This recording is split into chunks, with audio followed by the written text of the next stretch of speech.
Joining me at this time in studio is Mark Arabo. Mr. Arabo's family immigrated here from Iraq to the U.S. in 1979. He is the national spokesman for the Chaldean community and is currently working with lawmakers in Washington to grant asylum for Iraqi Christians. Mark, welcome to the show. Thank you so much. Thank you for having me.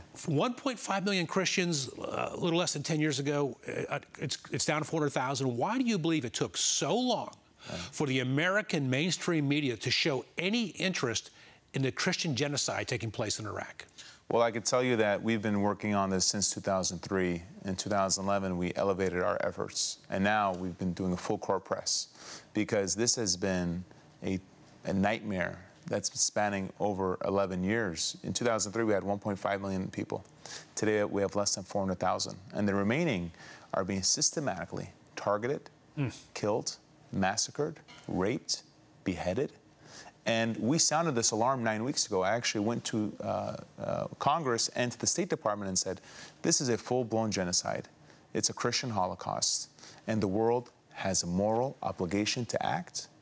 President Obama, Congress, the United Nations, they have to act. And we took our plight to the UN 2 weeks ago. I'm speaking with the White House on a weekly basis. We're also talking to folks at the State Department. And so far, we've had France, Australia, and Sweden open up their doors. We need to be the light of the world, as we are. And the White House has opened their doors? Well, we have incredible access to them right now, and Ben Rhodes has been tremendous, and he's working on this. It's such a complicated issue, but one thing we know is right now, ISIS wants to take over the territory. Well, what we've said as a community, let's just save the people. It's a humanitarian mission. Before we go there, let me ask you, did you hear anything from the White House, anything from Congress as to why, and I posed the question to the media a moment ago, as to why the U.S. lawmakers showed no commitment to this until now? Well, I can tell you when we went there 9 weeks ago, a lot of members of Congress weren't really listening to us. One of them that did listen to us was Congressman Juan Vargas, and he actually authored H.R. 683 in California, and which ended up passing unanimously. But what we've seen in America is grassroots movements. When Americans come together and say, this is what's happening, we need to stop it. And with the help of media, we could change it, and which we're doing right now. All right. So ISIS is a regional threat, as you point out. It's a global threat. Global threat.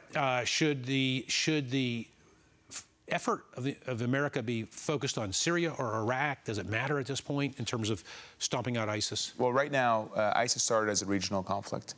It became a global conflict, and now it's really our conflict. When we have a full-blown genocide right before our eyes, when you have women and children being raped and beheaded, we as Americans have to be the light of the world, and we have to act. And so what we're working on right now is some type of asylum. For the folks that want to leave, let them leave.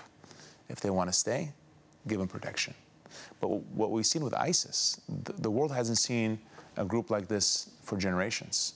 They are they're extremely sophisticated. They are very organized. They're very well funded.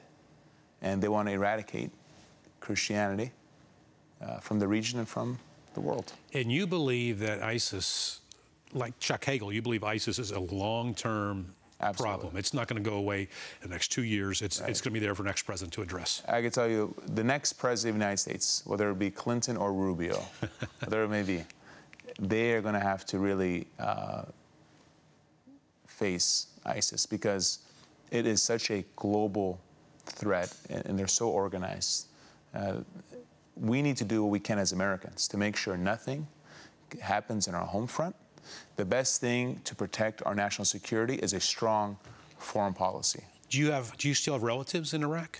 We have. I have a distant cousin, a third cousin in Iraq. But what we've had is, since the beginning of this journey, I get hundreds of phone calls every day from everyday families. Yesterday, a mom called me and said that her son was stabbed 14 times and killed.